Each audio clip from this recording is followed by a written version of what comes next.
In most prisons, inmates are forbidden from possessing mobile phones due to their ability to communicate with the outside world and other security issues. Mobile phones are one of the most smuggled items into prisons. They provide inmates the ability to make and receive unauthorized phone calls, send email and text messages, use social media, and follow news pertaining to the case, among other forbidden uses.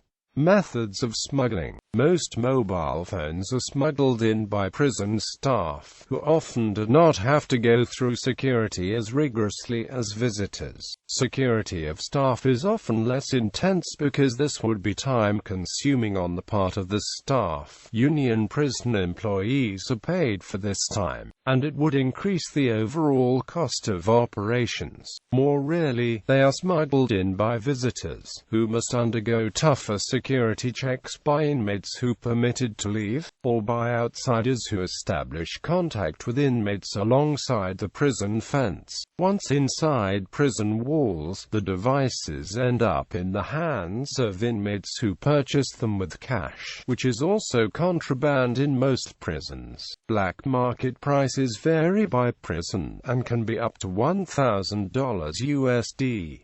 Uses by prisoners. While some prisoners use the mobile devices simply for harmless communication or web browsing, others use them for illegal activity. These may include gang control, taunting witnesses, planning escapes, or arrangement of other serious crimes. Prisoners may also use smartphones to gather intelligence on prison staff and to coordinate clandestine activity within the facility. Not all inmates use mobile phones for harmful purposes.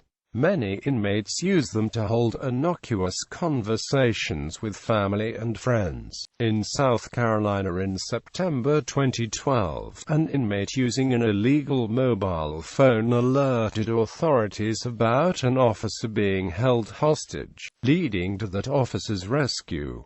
Combating mobile phones in prisons. Laws have been passed in various jurisdictions, placing penalties on inmates who possess mobile devices as well as staff who smuggle them in. Inmate penalties range from loss of privileges and behavior credits to additional sentencing. Staff penalties range from disciplinary action to job loss to criminal charges. Consideration has been given to using cell phone jammers inside of prison walls to render them ineffective. The practice of jamming cell phone signals is illegal in the United States. Exceptions to this law have been considered for prisons, though there is concern that a cell phone could be a guard's lifeline in a crisis, and other rescuers may need to use them for communication. Some places are using an experimental technology of managed communications that blocks the communications of inmates while continuing to allow that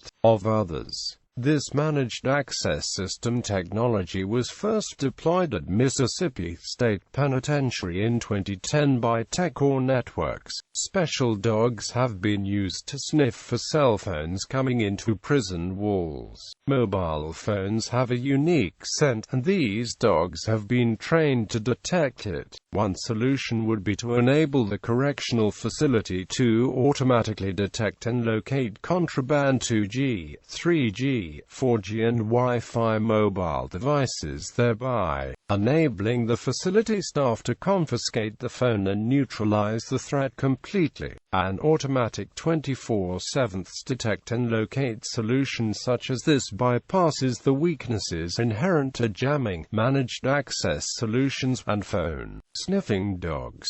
New solutions have been introduced to the market that provide such automated 24/7 detect and locate capabilities. In February 2014, the government of Honduras enacted legislation mandating that the cellular providers in Honduras block their own signals at the 9 national prisons throughout the country in order to eliminate the extortion and kidnapping schemes that were being run by inmates within the prisons.